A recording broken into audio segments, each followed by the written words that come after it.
Você vai ver e ouvir o videocast Entre Sabores e Histórias, com Péricles e Neno Costa. Olá, senhoras e senhores! Começamos mais um Entre Sabores e Histórias, um projeto da Sede Estúdio com Péricles Subtil. Estamos aqui hoje mais uma noite, não é, Péricles? Mais uma noite, mais um programa, mais uma história, né? E mais sabores. Certo. Hoje nós vamos receber uma pessoa muito especial, um amigão aí que conheci agora, ganhei mais um amigo com Entre Sabores, que é chamado carinhosamente de DJ. Que achou, hein? Então, estamos aqui em mais um Entre Sabores e Histórias. Com o Neno Costa. E Péricles Subtil. Isso aí. Gente, hoje vai ser um papo muito legal, vai rolar muita estrada aí, porque me disseram aí que o cara viaja muito. E vai ter um ranguinho também, como de costume, nesse podcast que a gente faz, certo? Então eu vou, como de costume, te agradecer, cara, seja bem-vindo ao Péricles e ao Entre Sabores, deixando já o convite para te conhecer a Sede Estúdio. E hoje a gente quer que tu te divirta, conta história e, logicamente, saboreie, esse é o nosso objetivo. Então, seja bem-vindo, muito obrigado por aceitar o nosso convite e um bom programa para vocês, tá certo? Muito obrigado. Pessoal, boa noite. Mais uma noite aqui no Entre Sabores e Histórias. Confraria do Alemão, @Alemão Péricles, pode seguir lá. Hoje recebendo o Julian Kohlberg, um amigo que a vida me trouxe aí alguns anos atrás. Empresário, pai de 2 filhos maravilhosos, né? Filho do seu filho da Dona Helena. E um cara batalhador, um cara que tem uma história para contar pra gente de quem começou lá no chão, lá embaixo, né? Uma origem bem humilde, bem humilde, batalhou, criou sua empresa, até chegar num patamar onde ela foi internacionalizada, foi vendida para um grupo de fora e se reinventou, teve passagens em outros ramos. Hoje, junto com a esposa, tem também um negócio, mais um negócio dele. Ele vai contar um pouquinho dessa história para nós. Julian, boa noite. Boa noite, Pérez. Tudo bem? Um prazer estar aqui. É uma honra, um prazer poder conversar um pouquinho contigo e rever o amigo, né? É isso aí. Que aquelas coisas que a vida traz para a gente, que é os amigos de coração, que tem uma identificação que parece que isso já transcende a vida, né? Então, é muito bom estar aqui, um prazer poder trocar essa ideia contigo e voltar a sentir aí o sabor da tua comida, né? É isso aí. Já aprendeu a admirar. É isso aí. Hoje eu vou preparar para o Júlio, então, um purê de batata baroa com gorgonzola, coberto por um ragu de filé e pratinho um pouquinho mais quente hoje, o dia está pedindo. Perfeito. Vamos saborear um vinho. Vamos brindar a vida. Vamos brindar a vida. Um bom vinho. Julião, vamos lá. Conta um pouquinho para nós aí da tua história. Como é que tu começou a trabalhar de fato, né? Bom, Péricles, a minha história, ela, a certo ponto, ela se confunde com muitos dos nossos amigos, né? Que começaram, na nossa época, a gente começava muito cedo, né? Isso. A gente tinha esse hábito de poder ajudar os pais e começar a trabalhar cedo. Comigo não foi diferente. Meu pai, uma história que ele costuma dizer, quando nasceu o terceiro filho, eu sou natural lá de Saldanha Marinho, na época ainda pertencia a Santa Bárbara do Sul. Era um distrito. Era um distrito. E quando nasceu meu irmão, o terceiro filho, esse pedaço de terra que eu tenho aqui não vai dar para alimentar esses barrigudinhos tudo aí. O que acontecia, né? Então eu vou ter que inventar outra coisa, E meu pai, descendente de alemães e tinha essa veia industrial, né, essa vontade de empreender, acabou, não gosto de usar a palavra se aventurando, mas vamos dizer que é isso, né, acabou empreendendo né, na verdade, empreendendo. Desbravando e aquela identificação que ele tinha com a parte da tecnologia, né, na época, e eu me criei nisso aí, né, nessa levada aí, meus irmãos, acabamos comprando a ideia junto com ele e dando sequência naquilo que ele idealizou, né? Mas num tempo que, desculpa te interromper, num tempo que a tecnologia se falava em eletrônica, né? Exatamente. Não era muito longe dessa tecnologia digital que a gente tem hoje. Era uma coisa bem mais complexa. Mais rudimentar, mais né? rudimentar. A gente ali... a nossa geração é uma geração que passou por todas essas fases, né? A gente é antes do computador, né? Isso. Depois veio o computador, depois veio a internet e agora tá a inteligência artificial, a inteligência artificial, a projeção holográfica. Agora o céu é o limite, né? A gente não sabe o que vem por aí. Mas nessa história toda, meu pai então acabou escolhendo Passo Fundo. Na época eu lembro que ele tinha algumas opções para trazer a empresa, depois que ele já tinha começado ela lá. A empresa começou lá, então. Começou lá. E aí ele tinha, na época, algumas cidades estavam se destacando e tinha opção para ir, eu lembro, tinha Uberlândia, era uma cidade que estava atraindo muitas indústrias, Curitiba também estava passando por um momento de industrialização. Mas por uma questão também de recurso, né? Ele costuma dizer, deu para nós vir até Passo Fundo, né? Então paramos por aqui. Claro, e também é uma cidade muito acolhedora, e já quase 40 anos que eu estou aqui, acabei me construindo a minha vida aqui também, né? Acabei me envolvendo com a cidade e me sinto parte de Passo Fundo hoje, sou um passofundense, né? E a partir daí acabamos empreendendo junto com ele, em Passo Fundo. A família toda junto. A família toda junto, né? E aí chegou um momento que, quando eu, chegando ali nos 17 anos, por ele, meu pai falou, vou ter que te mostrar o que é a vida de verdade, né? Não é essa coisa de namoradinha, casa, aquela... Ficar o final de semana dentro de casa. Não, vamos viajar. Vamos conhecer o mundo, vamos descobrir as coisas. Vamos ver como é que as coisas funcionam.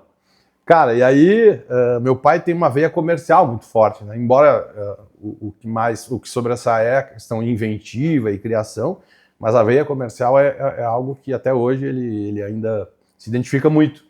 E me levou junto com ele para conhecer, para vender e abrir clientes, abrir mercado com tecnologia, produto com um ineditismo muito, muito grande. Então, é uma coisa que você precisa criar necessidade também no cliente. Não é fazer só o cliente entender que aquilo vai ser necessário para ele sair daquela zona de conforto, exatamente, vamos dizer, e comprar ideia, né?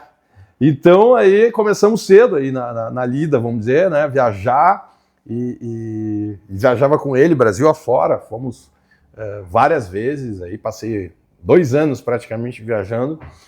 Viajava aí 40 dias sem voltar para casa. Quase um caixeiro viajante, que nem se falava lá atrás. Praticamente isso, né? Praticamente isso, abrindo o mercado. Abrindo o mercado, desbravando. Depois que o mercado está aberto, que o produto começa a se vender por si, né? Aí a coisa funciona melhor. Mas lá no início você precisa... É que às vezes até os próprios colegas de ramo começam a fazer espalhar o teu produto entre eles. Né? Perfeito. Eu acho que isso é uma coisa no mundo empresarial. Eu acho que quando você está vendendo um produto muito inédito, a barreira de entrada é muito maior. Então, às vezes a gente reclama da concorrência, mas a concorrência ela é muito saudável, né? Porque a concorrência te ajuda a fazer o cliente entender que aquele mercado existe, né? Exato. Então, isso é saudável. E nessa pegada aí, a gente acabou criando um mercado, né? Um mercado que não existia. E logo em seguida, lá em 97, começamos a trabalhar com um pouco mais de tecnologia nos produtos que eram para segurança de frota, né? Frota pesada. E aí começamos a adicionar a parte do rastreamento, GPS, e ainda lá no TDMA, ainda, né? Que hoje a gente fala em 5G, né? Sim. A China já está rodando com 10G, né? Mas nós começamos lá atrás, que era um pouquinho mais que o telégrafo, né? De passar. Sim. Então, aí lá no TDMA começamos a trabalhar a parte de localização, GPS, aí nisso entra a parte de software também, e aí a empresa foi crescendo, né? Aí a gente foi desenvolvendo o mercado, a gente foi crescendo, foi se tornando também referência, né, por ser pioneiro também naquilo que a gente fazia. O mercado mesmo já começou a olhar para a gente como uma referência. E aí a empresa foi crescendo em Passo Fundo, né? E, embora tivéssemos na época representante em quase todos os estados do Brasil, né? Mas Passo Fundo era a nossa fábrica, onde foi a nossa sede durante toda a história da Cielo, né? Que era o nome da empresa. E aí meus irmãos também foram crescendo, foram também se especializando e ajudando a crescer. E aí é uma experiência muito... depois que tudo passa, você olha para trás, pô, é uma experiência... A criação de uma empresa familiar, isso te torna muito forte, né? Te cria uma casca, assim, porque você tem que administrar os problemas do dia a dia. São N situações, né? Não é só o lado da empresa. Não, óbvio. Porque geralmente algumas coisas vêm para dentro de casa. Com certeza. Né? E isso aí, para te gerir tudo isso e não deixar isso entrar dentro da empresa, para que isso não atrapalhe o dia a dia, não é fácil. Não, eu acho que dos amigos que a gente tem em comum, né, Péricles, e todo mundo que trabalha e trabalhou numa empresa familiar, seja numa fazenda, uma empresa mais ligada à agricultura, que é o forte da nossa região, tem mais isso ainda, né? Isso é mais latente ainda, né? No agro, isso é muito comum, né? O pai, os filhos... Vem dos ascendentes. E vai dando sequência. Que, na verdade, não deixa de ser onde o teu pai começou. E foi o que... Só que por ser pequeno e ter uma família um pouco maior, a família crescendo, teve que sair dessa área. E aí a gente foi ganhando, como eu estava te falando, a gente foi crescendo, foi desenvolvendo o mercado. O mercado também foi se reinventando, né? O nosso produto lá no início e até hoje, ele é muito ligado ao seguro, né? A companhia de seguro, que é o que protege, o que garante o bem aí do nosso cliente, que é o embarcador ou o transportador. E aí a gente acabou desenvolvendo estreitando os laços com as companhias de seguro, né? Claro. Invariavelmente elas ficam num eixo ali entre o Rio e São Paulo, né? Que é da onde... As sedes das companhias, né? As sedes no Brasil, a maioria delas são empresas multinacionais, mas que no Brasil ficam... E aí esse trâmite com essas companhias de seguro começou a se desenvolver, o que foi abrindo o mercado. Mais mercado. Né? Foi trazendo uma nova... E fazendo também com que a gente tivesse que desenvolver mais tecnologia, né? E ampliando também a gama de produtos. E aí você vai automaticamente ampliando a gama de produtos também, né? Você tem que... Produtos e teve uma época em que isso começou a se tornar um serviço também, né? Sim. Pessoal, enquanto o Júlio está contando a história dele aqui, eu tô começando a cozinhar. O difícil aqui é manter a concentração e lembrar das histórias do passado com esse cheiro aí. Fica, né, rebuscando aqui algumas memórias. Mas isso é uma coisa que o empreendedor ele tem muito latente, assim, que é essa inquietude, né? Sim. Você ter que perder o sono durante a noite porque você acha que o teu produto já tá ficando para trás, né? Ou tem um concorrente que achou uma brecha de alguma coisa. Tem uma velha máxima que dentro da empresa a gente sempre levava muito na ponta do lápis, que é uma frase que diz: torne o seu produto obsoleto antes que o seu concorrente o faça, né? Então, a gente buscava fazer isso diariamente, assim, tentar ver o que a gente podia fazer de melhor para que tornasse o produto mais atraente e pudesse estar sempre na frente dos concorrentes. Isso, obviamente, lá no final dos anos 90, início dos anos 2000, você vai lembrar, Péricles, o Brasil começou a passar por um processo de desindustrialização, né? Sim. Que é quando os produtos chineses começaram a entrar, né, muito forte no mercado. Isso veio logo depois daquela quebra que teve da Bolsa ali, foi no final dos anos 90. Isso. Aí o Brasil acabou fazendo muitos acordos com a China, e são acordos que para o país são... hoje a gente sabe o quanto a gente depende, a nossa economia depende da China para vender o que a gente produz também, né? Mas aí a gente precisou também abrir o olho, porque o Brasil optando por essa desindustrialização, em termos falando em tecnologia, né? A gente praticamente abriu mão da tecnologia e optou por importar isso da China e de outros países. Não teve como a gente também não andar do lado, né? Buscar entender como é que os outros países estavam trabalhando, né? No nosso ramo, entender como é que a gente poderia se aliar aos chineses, ao mercado asiático, né? Porque isso foi uma coisa meio que automática. Automática. Assim, né? Então, ou você se alia ou você acaba... né? Você vai acabar sucumbindo porque é uma força muito maior. Muito também, maior. Né? Muito maior. Não tem como você mensurar. Principalmente se tratando de preço, né? Sim. Preço é uma coisa Sim. que você... Porque tem volume, né? Sim. Muitas vezes a gente costuma a misturar produto chinês com pensar que tem má qualidade. Né? E não, né? Má qualidade tem em qualquer produto. Tem em qualquer lugar. Nós temos má qualidade aqui do lado, no mercado. vizinho. Mas o produto chinês ele tem melhor preço porque tem muito volume, né? Então, aí lá nos anos 2000, ali, a gente já começou a buscar se aliar a empresas do ramo da eletrônica e da inovação para poder também ter competitividade, né? Poder competir, porque os players de fora do país começaram a entrar também, né? Sim. E nesse meio tempo a empresa já estava num patamar legal. De crescimento já bem avançado. Um crescimento bom, uma fatia de mercado a nível nacional já considerável, né? Mas mesmo assim precisava trazer coisa nova. E na época já existia uma tendência a você tornar o teu produto cada vez mais conectado, né? Sim. O que hoje é uma coisa comum, né? Hoje é uma coisa comum. Todo mundo está conectado hoje, né?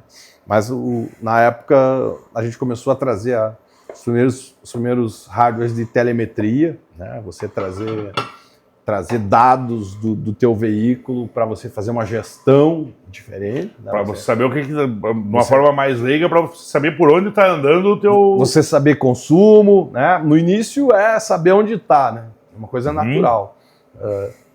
Você tem uma frota de caminhões viajando o Brasil inteiro. Na época, você saber onde está já era algo bem... Né? E depois, eu sei que está lá, mas o que está fazendo? Aí começa a trazer a parte da telemetria, né, trazer dados do veículo para você ajudar. Na parte da gestão, até para você administrar custos. Né? Segurança, né? Eficiência do motorista. Principalmente eficiência da própria empresa, né? Então, as empresas que hoje se destacam aí começaram a investir nesse tipo de solução há muito tempo, né? Porque você precisa mudar a cultura da empresa, né? Sim. E aí a gente criou o hábito, né, de uma vez por ano estar nas feiras da Ásia buscando essas soluções. Existem algumas feiras ligadas ao transporte que são muito fortes também na Europa, Alemanha, né? A nossa frota no Brasil, ela é uma frota... Quando eu falo frota pesada, né, os caminhões. A gente tem um modelo europeu, né? Nossos caminhões são quase que na sua totalidade de empresas europeias, né, que fabricam.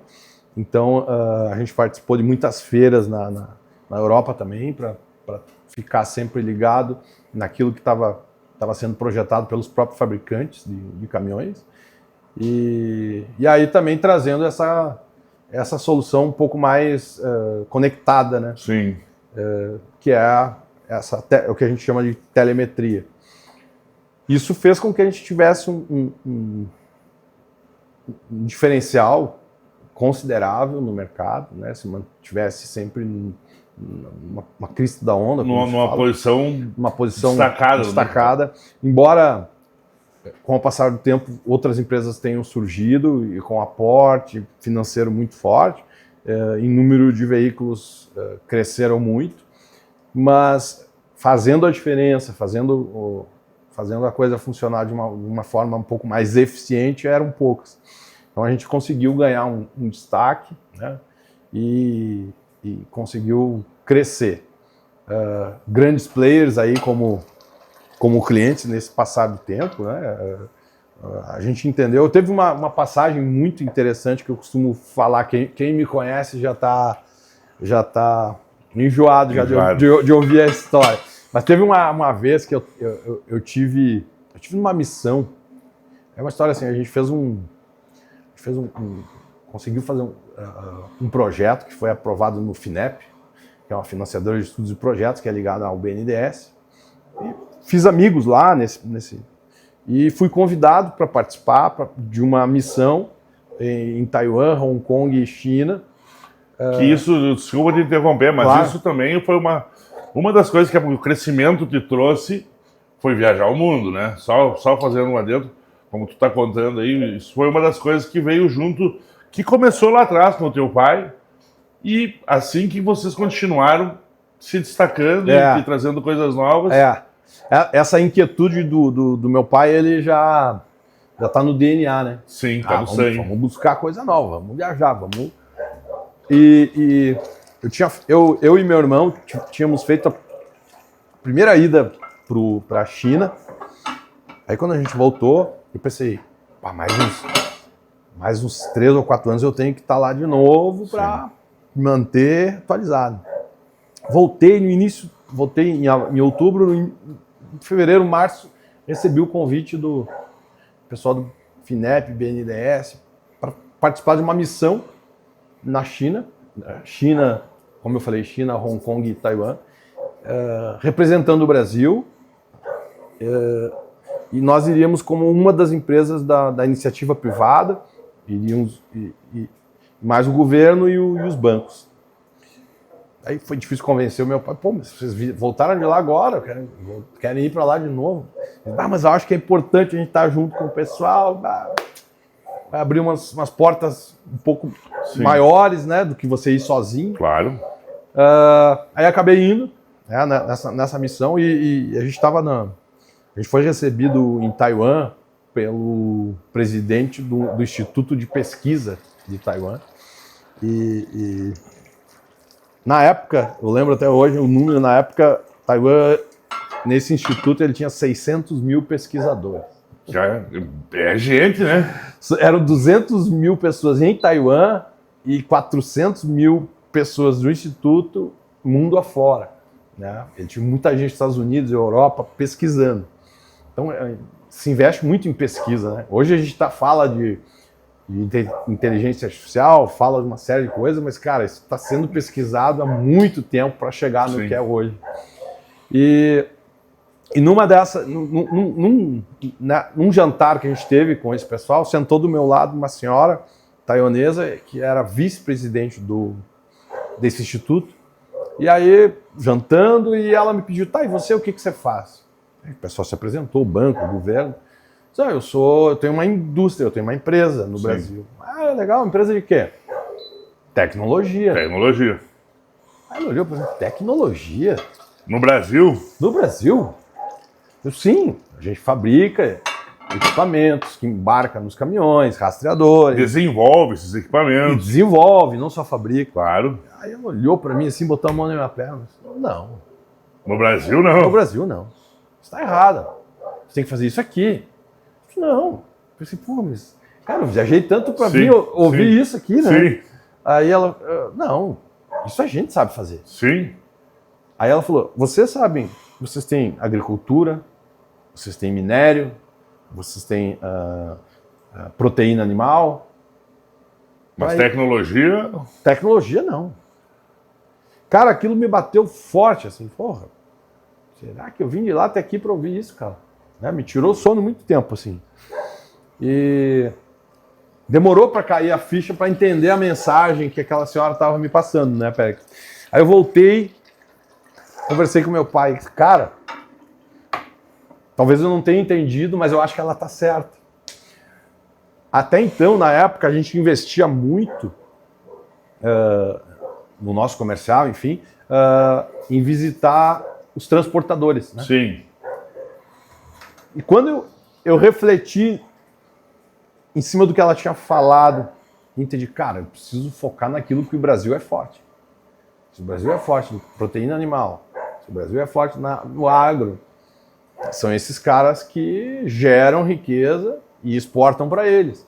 Se eu não consigo fabricar aqui, e estou indo lá fazer parceria com eles, eles também não conseguem Sim. fabricar ou produzir a proteína animal e os grãos que a gente produz. E o minério. E o minério, com certeza.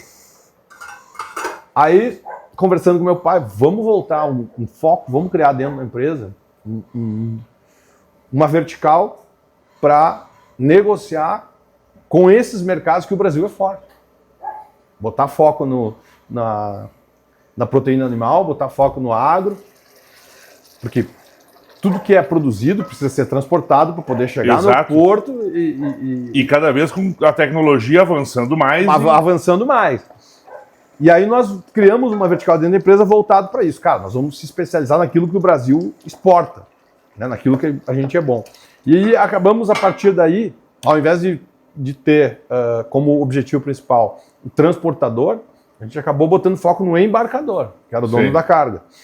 Até então, a informação que vinha da estrada era importante, continua sendo, sempre vai ser importante para o transportador. Mas, cara, ela é muito importante para o embarcador também. Ele que é o dono da carga, ele que é dono daquilo que está sendo transportado, Sim. ele também quer ter isso sob controle. E acabou dando muito certo. Acabou que isso alavancou muito o nosso crescimento, porque a gente colocou foco naquilo que realmente o Brasil estava naquela época, e até hoje o agro é o que move, né? Sim. E a proteína animal também, a gente tem grandes players aí, somos líderes. Que não deixa de ser não vou dizer um braço do agro, né? Mas anda em paralelo, né? Anda do lado, né? É o campo, né? Uhum. Tanto um quanto o outro é o campo, né? É o que é da onde a gente vem, né? E aí a gente acabou botando foco nisso, desenvolvendo produto, sistema, software específico para esses grandes embarcadores e criamos um novo mercado aí, né? Já criamos uma solução diferente. E aí quando você tem uma solução que embarca nos caminhões do embarcador, cara, ele traz uma dependência, ele precisa do teu serviço, do teu produto para poder transportar, para poder ter segurança naquilo que ele está fazendo.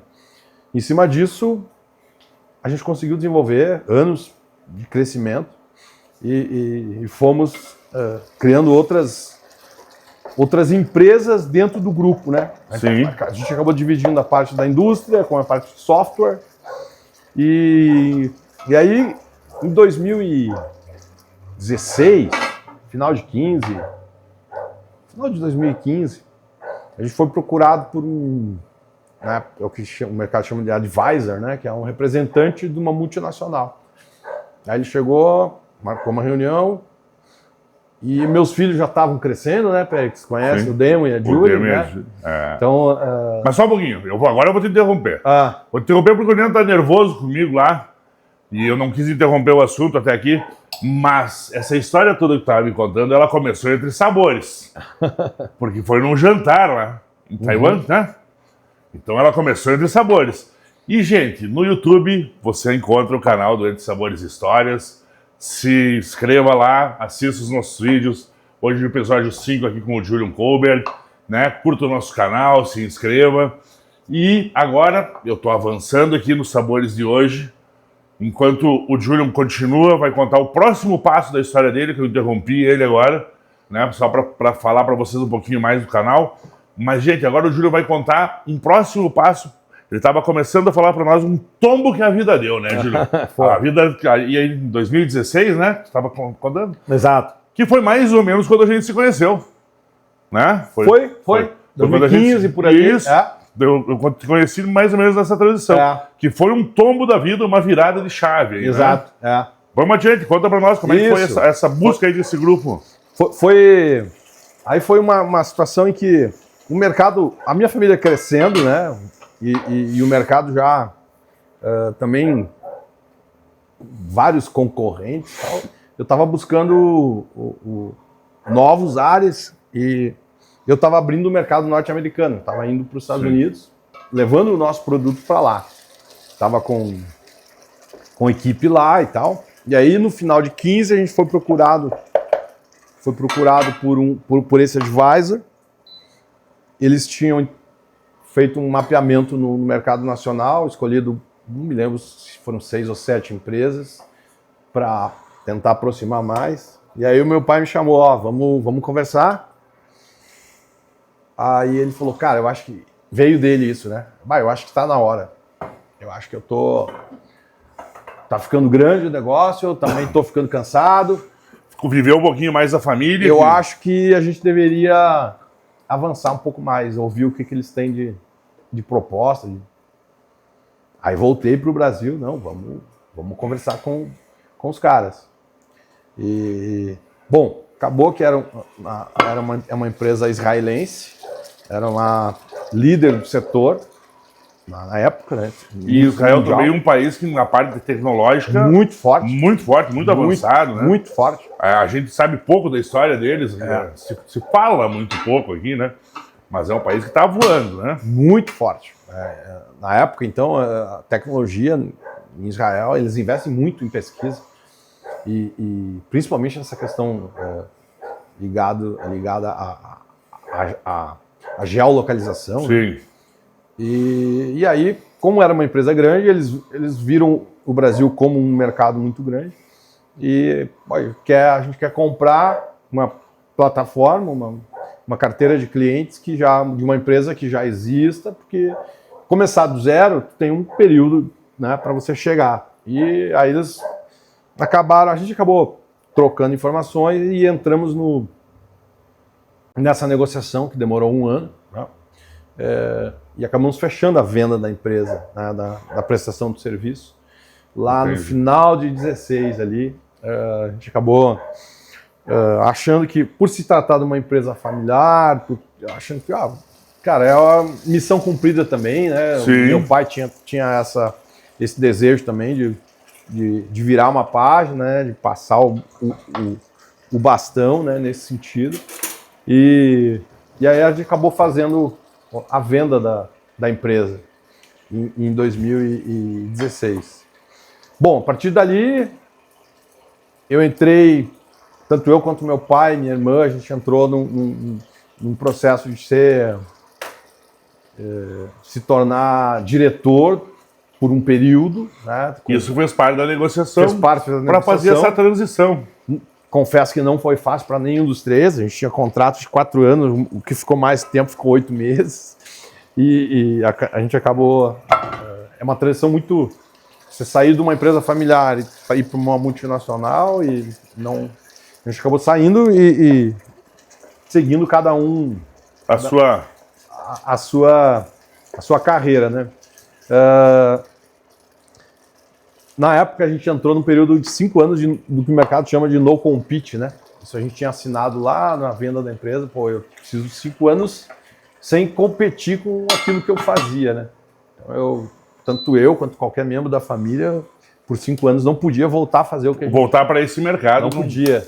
Por uma questão do acordo da venda. Exato. Para não voltar a concorrer com quem... Porque aí é uma desvantagem, né? Para quem está comprando, né? Você está comprando, você quer, pelo menos. E aí eu investi um pouco mais na minha... Eu sou sócio fundador de uma aceleradora de startups em Porto Alegre. E acabei me envolvendo um pouco mais, né? Como eu estava com tempo livre. Que era, na época, isso a gente fundou em 2013, ainda se sabia muito pouco sobre startup, sobre o que era, sobre como acelerar uma startup, enfim. E aí eu acabei junto com os meus sócios que tocam essa operação no dia a dia, acabei me envolvendo um pouco mais, acabei me aventurando em algumas outras áreas, né? A gente acabou trabalhando junto. A gente trabalhou junto, Foi um período de muito aprendizado, muito gostoso. E depois, em seguida, eu acabei empreendendo junto com a minha esposa. Que numa área completamente diferente, né? Completamente diferente, né? Que é a área da educação. Da educação e da educação infantil, que é uma área importantíssima. Muda da água para o vinho, né? Mas tu vê que se o cara tem a veia do empreendedor, ele vai buscar, né? Eu lembro que quando a gente começou a empreender Como é que chama mesmo a rede? Anjinho da Guarda. Anjinho da Guarda. Anjinho da Guarda. Até fazendo... Anjinho da Guarda está com 5 unidades 5 hoje, unidades. E ano que vem entrando no ensino fundamental. Vamos para a parte da escola. Vamos. Já estamos com o pezinho lá. Já. Coisa boa. Então já estão lidando com MEC, com... Tudo, exato. Estamos nessa porque parte. Isso aí tem toda uma parte de... Não é fácil. Não. Tem que aprovar. Empreender no Brasil é empreender no Brasil. Não interessa na educação, se é no agro. Se tu empreender no Brasil, tu empreende em qualquer lugar. Em qualquer lugar do mundo. Então, a minha esposa tem essa veia empreendedora muito forte, né? A Maria Fernanda tem isso que é dela. E a gente acabou colocando gás lá no início. Né? Vamos fazer, vamos tocar. E eu lembro que numa passagem assim, eu falei para ela, cara, eu achava que cuidar de caminhão, ou cuidar de frota, enfim, era algo que, porra, é um bem valioso, né? Tem ali milhões em cima na carga, enfim. Cara, mas cuidar do filho de alguém, cara, é uma coisa que tem um valor inestimável. Né? Você troca qualquer frota por uma criança. São valores diferentes, né? Totalmente diferentes, mas que, cara, no dia a dia, né? Uma escola de educação infantil, você acaba ficando mais tempo na escola, a criança, do que em casa, com os pais, com certeza. Então E a escola é fundamental para a criação, né? Para o desenvolvimento, para a formação intelectual, não só intelectual, como pessoal. Pessoal, de valores mesmo. De valores, né? Exato.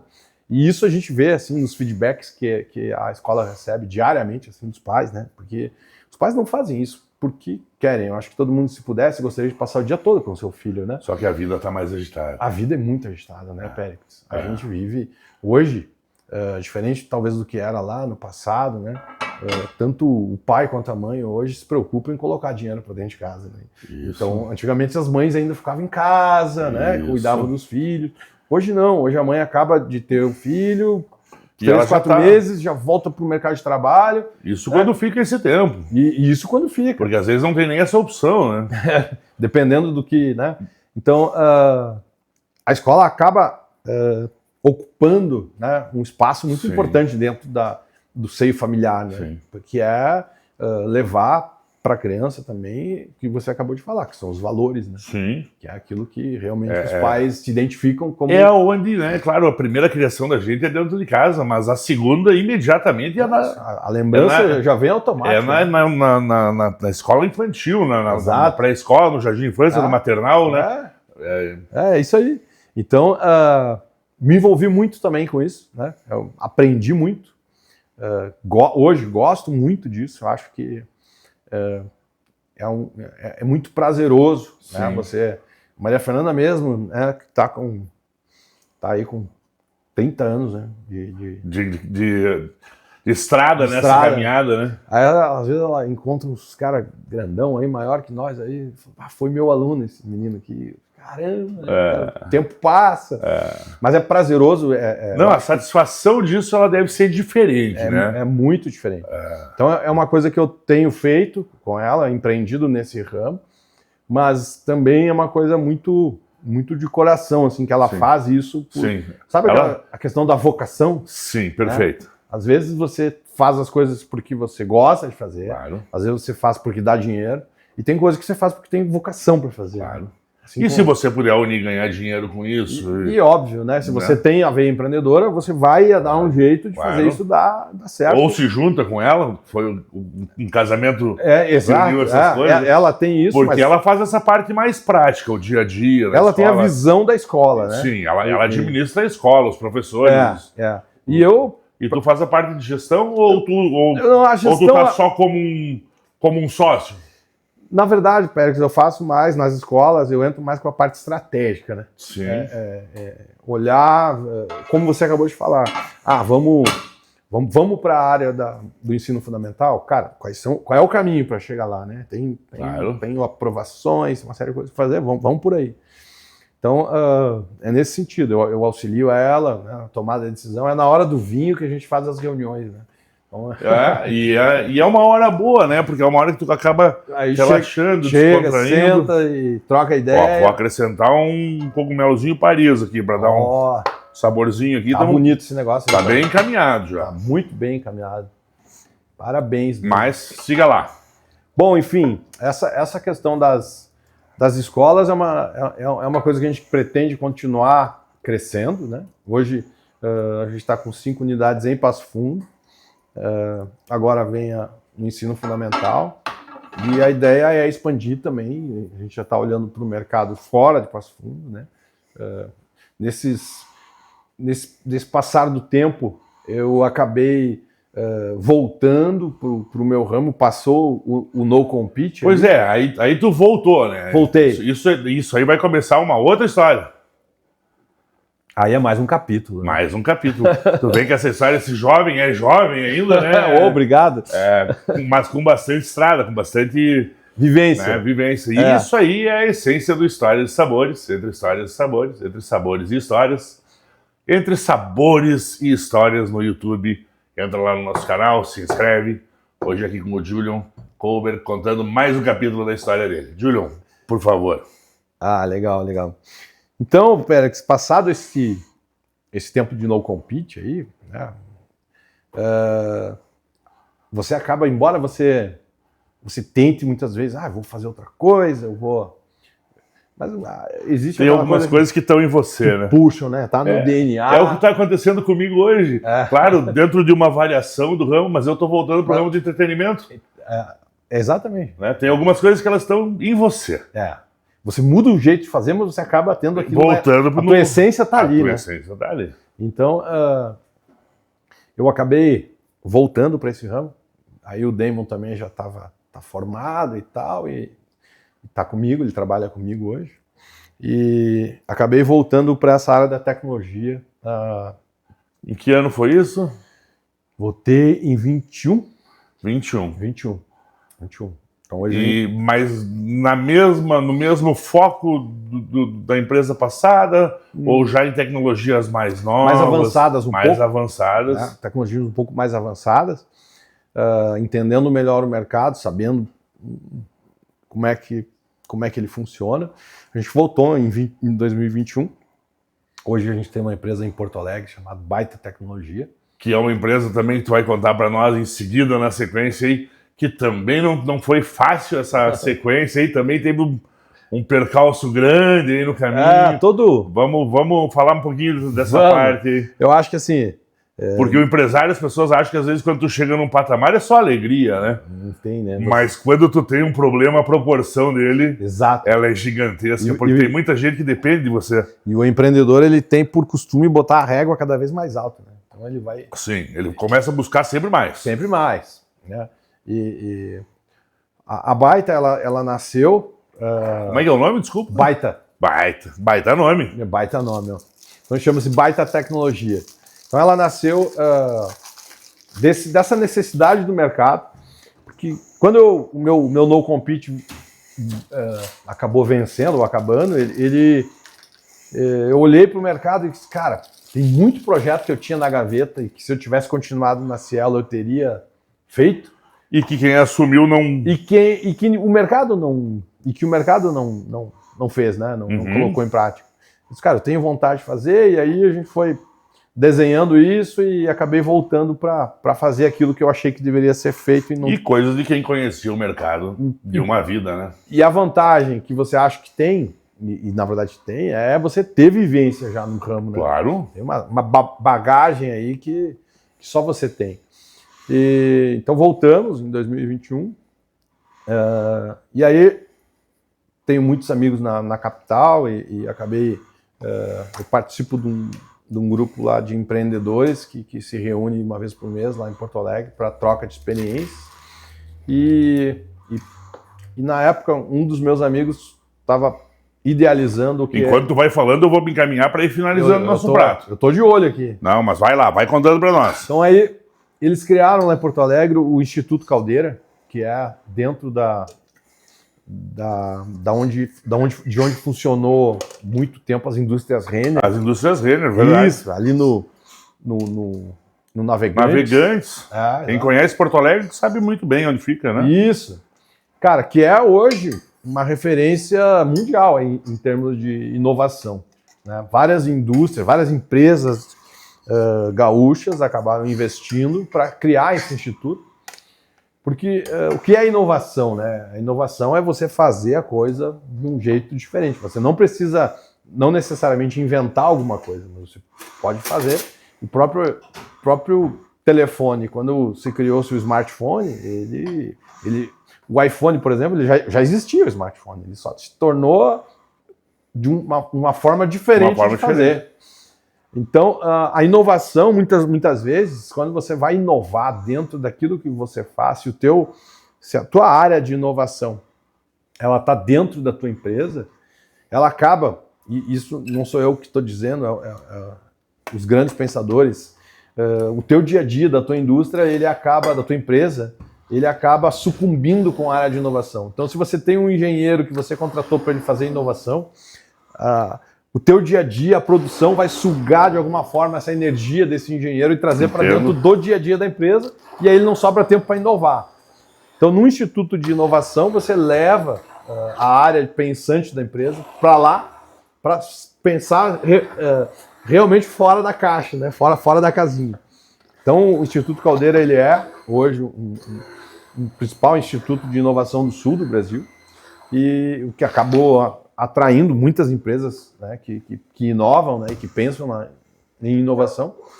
E a Baita, quando surgiu, a gente achou que seria o lugar certo para a gente estar, né? Para vocês se estabelecerem, serem... Já tentando queimar etapas, né, já indo lá na frente. E realmente foi, está sendo importante hoje para nós estarmos lá, estarmos vivendo esse dia a dia. Mas teve o que tu estava falando antes, né? Que foi uma particularidade, vamos chamar assim, né? O estado todo sofreu há um ano atrás, né, com as enchentes. E o lugar em que a gente fica lá em Porto Alegre, a gente, quando veio a enchente, a gente acabou ficando com 2,20 metros de água dentro da empresa, né? E 2,20 metros é mais alto do que eu, para quem não tem muita noção da altura. Eu tenho 2. E não só 2,20 metros, mas 2,20 metros por mais de 30 dias, né? E daí, isso aí foi literalmente por água abaixo, a empresa. Hoje a gente olha para trás e caramba, né? Para uma empresa que está começando, a gente estava numa fase bem importante, né? Com estoque, com tudo. Foi um baque. Literalmente foi um baque muito forte. A gente precisou se reinventar dentro dessa inovação aí, que é você estar com uma empresa nova, jovem, buscando um novo mercado, e aí acontece isso. Mas vivenciamos isso na prática lá, né? Passamos pela enchente, toda a minha família estava lá nos dias que aconteceu a enchente. E graças a Deus a gente está se recuperando, passou, já faz um ano. E já estamos caminhando de novo. Já estamos inovando, fazendo a coisa de uma forma diferente e indo para uma outra etapa. Então são aquelas coisas da vida, né, que você, quando acha que não, já está tudo bem. Já está tudo certo, já nos encaminhamos. Não. Já deu as voltas que tinha que dar. Não. Pera aí, tu tem mais algumas provações ainda para passar. Que é a vida, né? Mas isso é a vida, né, Pérez? A vida nos traz provações diariamente, né? Isso é fato, né? Você tem coisas para aprender e você tem que estar sempre disposto a fazer diferente, né? Não tem de uma forma talvez mais fácil, outras um pouco mais difícil, mas você tem que passar, né? Tem que evoluir.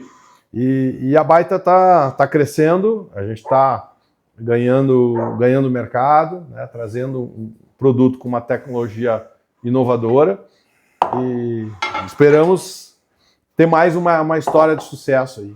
Assim como também com a rede Anjinho da Guarda. Está crescendo e embora tenha já 20 anos, completando esse ano de escola, tem ainda uma história linda para ser escrita. Para ser escrita, com certeza.